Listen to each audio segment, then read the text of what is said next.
Before I dive in, if you're new here, hit that subscribe button and drop your thoughts and comments. I'd love to hear what you think of this story. I remember the first time the unease hit me that night. We just walked into the office holiday party.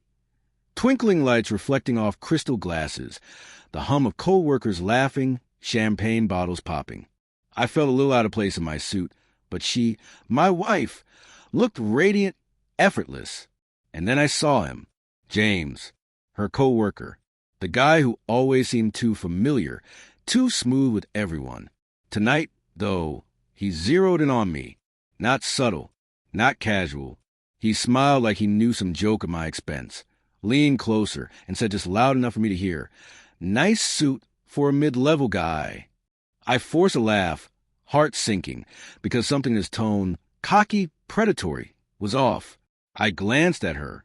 She laughed politely, a little nervously, brushing her hair back, and I realized with a tightening in my chest that she wasn't entirely looking at me.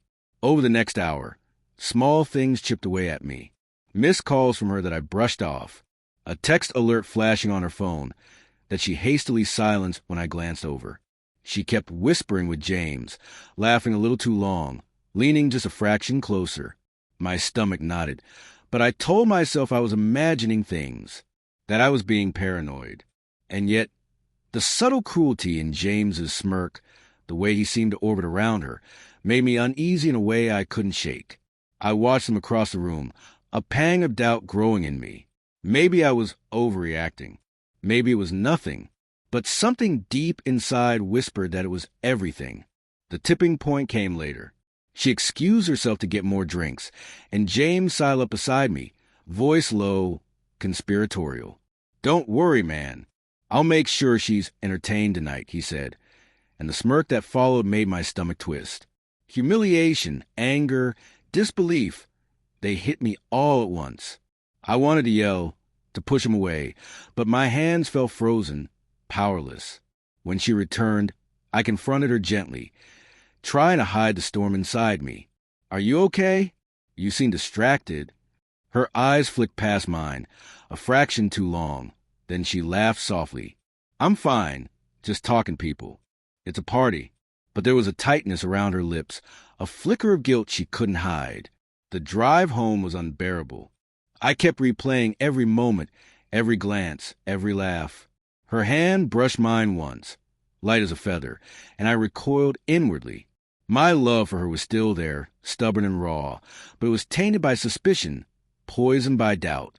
I felt like a stranger in my own life.